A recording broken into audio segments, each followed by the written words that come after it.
Imagine you just gave a big presentation at work. 50 people applauded, one person frowned, and for the rest of the day, all you can think about is that one frown. Sound familiar? Welcome to one of the oldest tricks your brain plays on you. It has a name.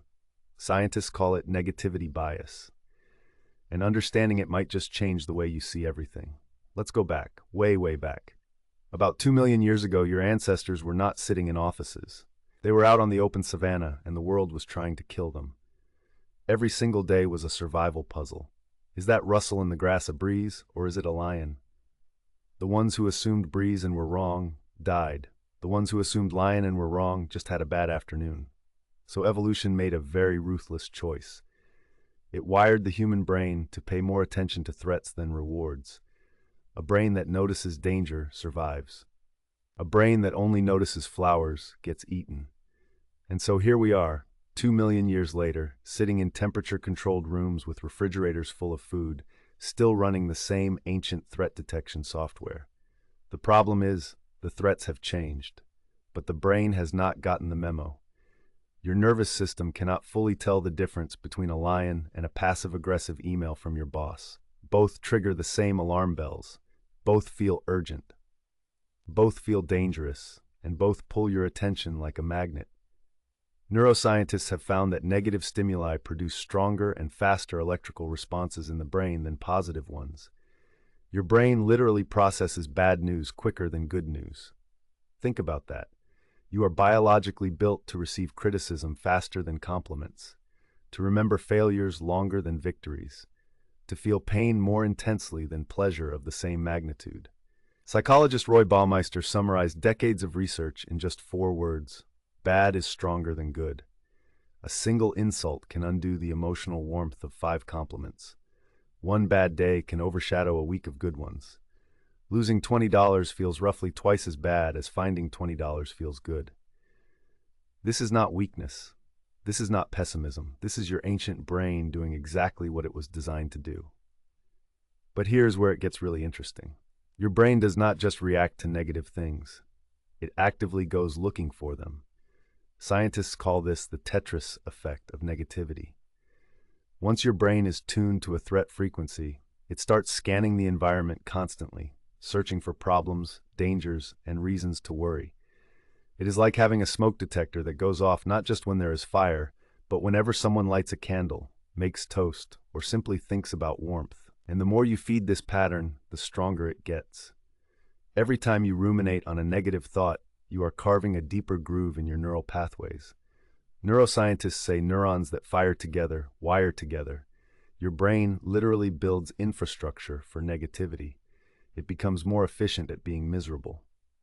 But wait, before you spiral into despair about your brain spiraling into despair, here is something important. Knowing about negativity bias is already a form of power, because you cannot fight an enemy you cannot see, and now you can see it. Let me tell you about a man named Viktor Frankl.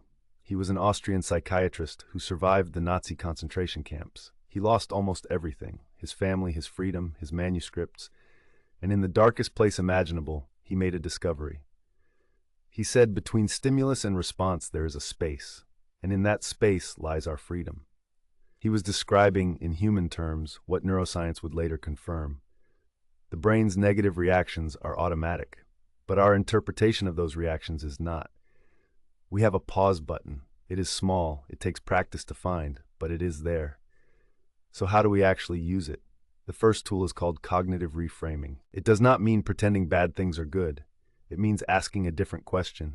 Instead of asking, why is this happening to me, you ask, what can I learn from this? Instead of this is a disaster, you ask, is this actually as permanent as it feels right now? Research by psychologist Martin Seligman shows that people who explain setbacks as temporary, specific, and external recover faster and perform better over time. The second tool is something called savoring. Your brain's negativity bias means good experiences slide off like water on glass, but bad experiences stick like Velcro. So you have to deliberately hold on to the good.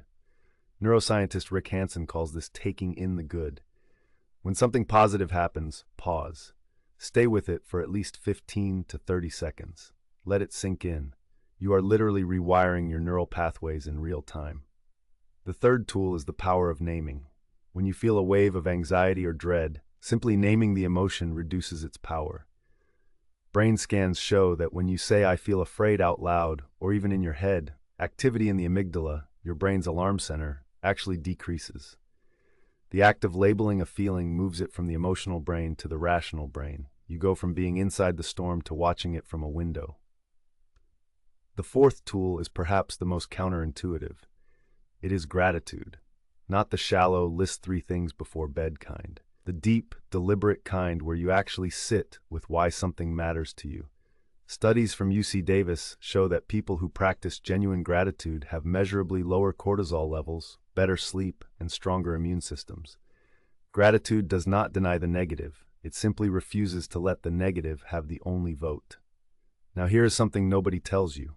You will not fix negativity bias. Not completely. It is baked into your biology. And honestly, you would not want to erase it entirely. A little bit of negativity keeps you careful, honest, and alive. The goal is not to become relentlessly positive. The goal is to become accurately realistic, to see the bad things clearly, but also to see the good things clearly, to give both a fair vote in the story of your life. Think about it this way. Your brain is like a garden. Left alone, it grows weeds. That is just what happens. Negativity bias is the natural state of the unattended mind. But you are not just a passive observer of your brain. You are also the gardener. And every time you reframe a thought, savor a moment, name an emotion, or choose gratitude, you are pulling a weed and planting something new. It is slow work. It is daily work. But it is the most important work you will ever do. Because the quality of your inner life determines the quality of your entire life, not your salary, not your status, not even your circumstances. The ancient Stoic philosopher Marcus Aurelius wrote this in his private journal almost 2,000 years ago. You have power over your mind, not outside events. Realize this, and you will find strength. He was a Roman emperor. He had every external thing a person could want.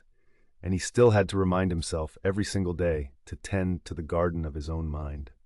So the next time you give a presentation and 50 people applaud and one person frowns, notice what your brain does. Watch it zoom in on that frown like a heat-seeking missile. And then, gently, deliberately, choose to zoom out. See the 50. Feel the 50. Let the 50 matter. Your brain will resist. It always does. But you are not just your brain. You are the one watching it. And that watcher, that quiet space between stimulus and response, that is where your freedom lives. Thanks for watching. If this video helped you see your own mind a little more clearly, share it with someone who needs it. Because sometimes the most generous thing you can do is hand someone a map to their own head.